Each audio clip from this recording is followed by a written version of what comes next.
Thank you, everyone, and welcome to Finding Your Voice. I am so excited to have my special guest with me today, and I want you to know who she is. I want you to follow her. I want you to really connect with her because she's a jewel, and you're not going to be disappointed. I have with me today Tina Siemens, and until you hear her story. She she immigrated to Somali, now Seminole. see Seminole. I Mm. remember the name, Seminole, Texas, from Mexico. And she says that she became a citizen October 31st, in 1986. And she said it's been an absolute privilege to integrate and to become a thread in the fabric of the United States. We are all so fortunate. She met a beautiful man and who's still her husband 33 years later. That in itself is a testimony, something worth spreading and sharing. And his name is John. She's the proud parents of Jonathan and Christopher, and they too have lovely wives as well. And they have four grand loves. I love that title, grand loves. And they call her Oma and Yes. Opa. I love that. They are the proud owners of JW&T Inc., specializing in residential and commercial construction. And she says it has been a privilege to give back to the community by serving and volunteering on different boards, being a liaison between the different cultures of their community, and building on their similarities instead of our differences. I love that statement. She was named the Citizen of the Year in 2015 in Gaines County and honored beyond measure. Mm. And I want you to know that she has three books out, and the one that stood out, two books out, I'm sorry. The one that stood out for me and that I read is called The Little Sandals That Could. And although it was designed for a younger audience, older audiences will love the story. I loved it. And it's her story of migration and through the eyes of an 8-year old, but it felt so different. It didn't feel like an 8-year old. All Mm. glory to God is what Tina says. For for no other foundation can anyone lay than that which is laid, which is Jesus Christ. 1 Corinthians 3:11. Everyone, please welcome to the platform today, Ms. Tina Siemens. Thank you so much for having me, and what an honor it is to be your guest. I am looking forward to seeing what God will bring out of this conversation. I hope so. Well, since this is a podcast that's designed to help those out there sitting maybe on the sideline thinking about what they should be doing, God is pouring upon their hearts an assignment, and they have not budged or moved for fear or because they don't know what to do next. Or maybe it's somebody that God has already placed on the track of what they should be accomplishing, and they've met some hurdles, some challenges, some threats, some resistance, and they may need to hear something that will keep them motivated and encouraged to keep moving. So let's begin with our questions. And so, based on your journey with all you've accomplished, and we said before the show, this has been 24 years in the making. So people, she didn't just walk into the arena, write two books, and start a museum. There were other things that had to happen. So we just want to ask Tina, what were your struggles or obstacles in the beginning, and how did you overcome that? What kept Well, you going, Tina? thank you for that question. That is a powerful question, and it is a working process that the results, the trials, the temptations, it did not happen all in a 24-hour period, like you said. It was a working process. When, like you said, on the in the little sandals that could, I was 8 years old when we immigrated to West Texas, and the I love genealogy. I love doing the study of our history because our history is what roots us. Hmm. And so I've diligently sought where did my roots stem from, and I went back to the 14 and 1500s, back in Netherlands, where during the Reformation years, 1536, Menno Simons became a leader of a small Anabaptist group that had baptized each other as adults, and then he became the leader of this small group in Witmarsum, Netherlands. And Hmm. so he then, that group became known as the Mennonites. And so that is where the word Mennonite comes from, derived from his name. Just like the Amish, their leader was Jacob Arman. So the Hmm. Amish word it comes from the leader. John Calvin was the Calvinist church. Martin Yep. Luther became the Yep. Lutheran. So it's during the Reformation years, and then I physically visited either through a tour or by myself all these places, and that is how I formed a timeline.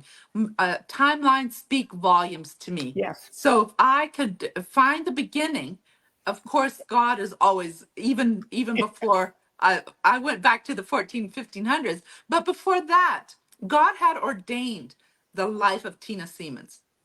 And so, as I was traveling to the Netherlands and then to present day Poland, that's the next destinations from Netherlands, and then to present day Ukraine, from Ukraine to Canada, Canada to Old Mexico, and that's where I was born, and then to West Texas. So it's been 100 years in the making.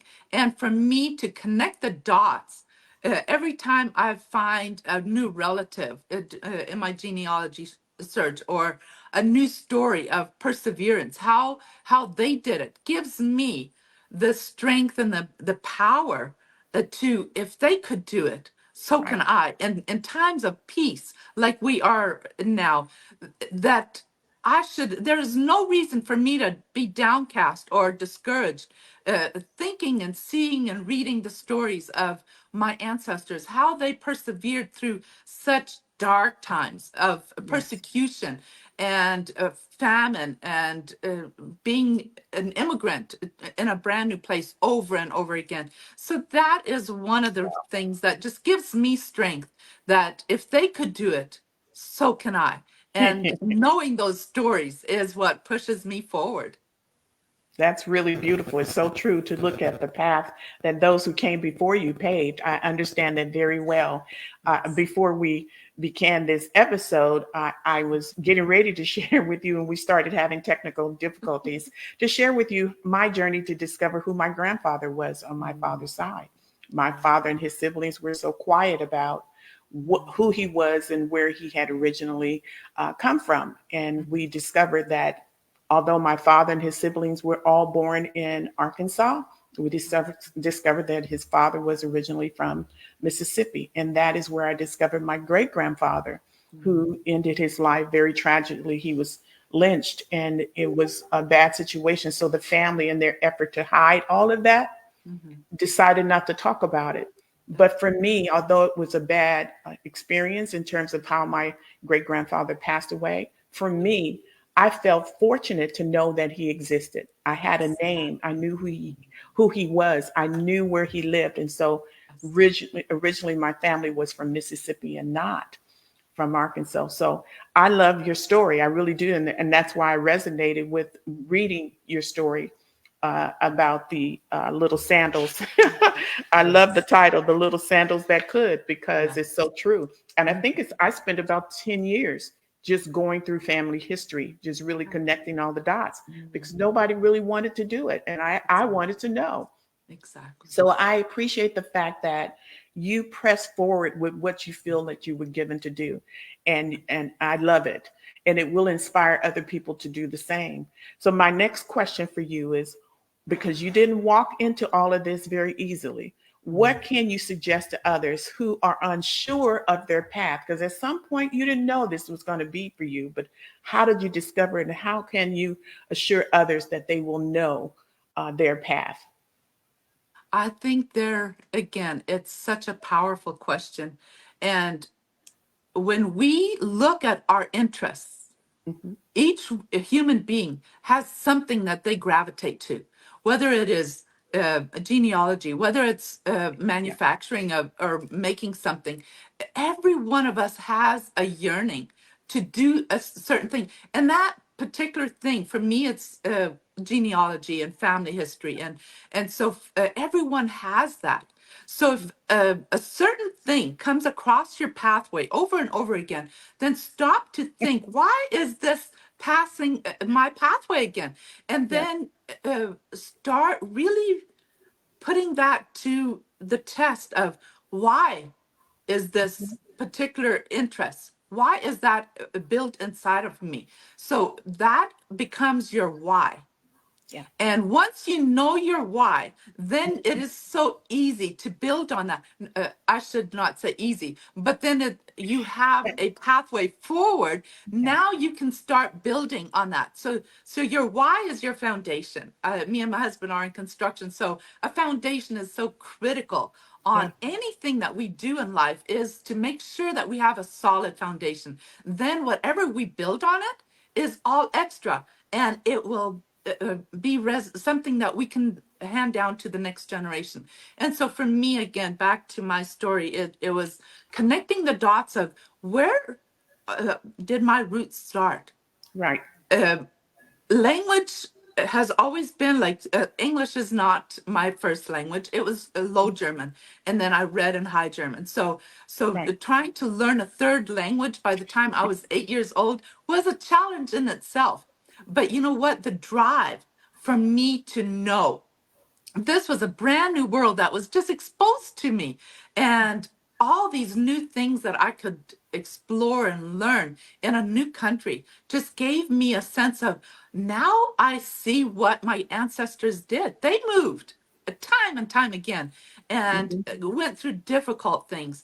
And now here I was as an 8-year-old, not knowing what tomorrow. Would we be able to stay in Texas, or would we be deported?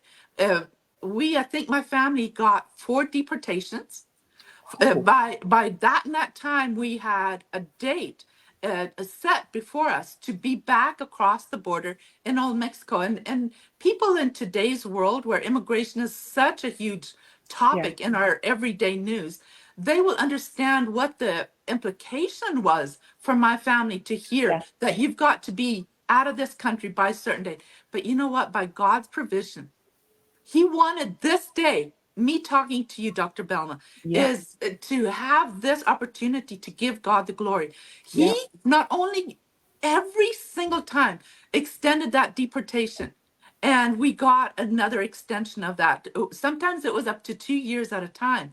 And that in that 2 years, we took every opportunity to learn the language, to learn the Yeah. culture, to become integrated. And this is the result. Finally, in 1986, October 31st, which is just a few days away, What? we will celebrate the becoming of a U.S. citizenship. Hey. And so it is just so unique to Wow. celebrate these milestones that we are coming across. So uh, it was not an easy journey, but if I had to choose, would I redo the journey? Absolutely, because it set the stage for future generations to not only hear my story, but to be able to be encouraged. If Yeah. they can do it, so can we. That's right. Wow. I love that. I just happened to look down and see the date, Yeah. October 31st, 1986. Yes. Wow. That's really powerful, Tina. Thank you for sharing that. You know, one of the things that you said when I was on my journey to discover the rest of my family branch, Mhm. um, I found out that had my grandfather not left Mississippi, he was in danger himself. So he had to, there was all this conversation about the name change and whether or not my family name had changed because of his fear. After his Mhm. father was killed, he left fearing for his life, established a life in Arkansas and changed his name. We thought the Mhm. last name, but he never changed the last name. He Oh, only changed his first name. So that was really some assurance as yeah. well to know that my family's last name remained intact. But I Yeah. also discovered that there's a lot of folks with that same last name in Mississippi. So that's on my list of things to explore Yeah. more. Are Mhm. there family? Mhm. Is there family still in Yeah. Mississippi that's connected to us? That's So right. I love what you said, because the hurdles are there. And then we look at who came before us to make sure that we're honoring their memory. And so what you Mhm. have done is really beautiful to honor your father's memory, your grandmother's memory, grandfather's memory, your mom's memory, all of that gets to move on. And then you now have grand loves, as you call them. I love that set of Yes. grandchildren, grand loves, and Mhm. look at what they get to grow up understanding. So that's Yes. really powerful.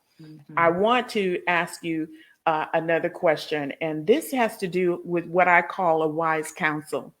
And a Mhm. wise counsel to me are those people who have that insight that you value. What their it could be their faith, it could be some wise wisdom that God has given them over time through experience. But that wise counsel sometimes can leave you, can give you the right words so that you know what's next for you. They can really speak into your life when you're unsure, or you have questions. So, what would you like to leave with the audience in terms of your wise counsel for someone who's sitting on the sideline like you, unsure of what to do next? Because we didn't have a book to read in terms of the journey. You didn't have you couldn't go Google what to do next in terms of your journey. So what can you share with them, some wisdom with them, so that they can take with them, and it will help them to push forward? Thank you for that question. Utmost is the subtitle of my first book, Seminal. And the Hmm. subtitle reads, Some People Never Give Up. Yes, yes, That is the ultimate, yes, ultimate. If you do not give up, then you will, some days you may not move forward, but maybe an inch.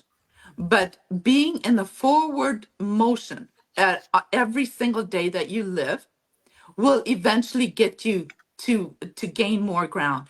And life itself is a process. It's a day to day. We were on a podcast this morning together, and I said, I will often ask which day out of the year is the only day that we can do something. And that is today. Yesterday is gone. Tomorrow we don't have yet. It yeah, is today. So if you work today and you did not give up yesterday, that means that you are here today. And this gives you a brand new opportunity to write a new link. Like, think of life as a chain. We add links to it, and others add, like you're speaking, giving my voice a platform. yeah, And so other people give us opportunities. God directs and we follow. So if we yes, do that, then and not give up, then who knows what tomorrow will bring. And that is the most powerful encouragement that I would give anyone. If you feel stuck, then regroup, rethink of your why, and then move forward in adding to that, because it's a building block. It's a building of a chain of what do you want your future generations. You and I did not, like you said, yeah, have a book that we could go read, but there's archives. There's so much available in our world today that you can Google, that you can go to physically, and speak to your family members, the older yeah. ones. We so often dismiss the Mm-hmm. senior citizens in our world, but they are filled with stories Whoa. and connections. So go speak to your elder people in your family or in your community.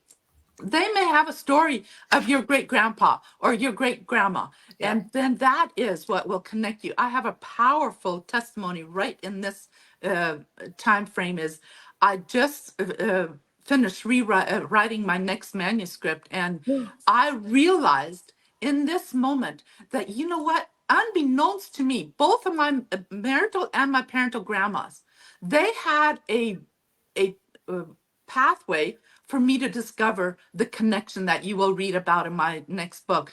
And it was, do you think that was ordained or sought by Tina Siemens? Wow. No, it was No. ordained for me to find those connections.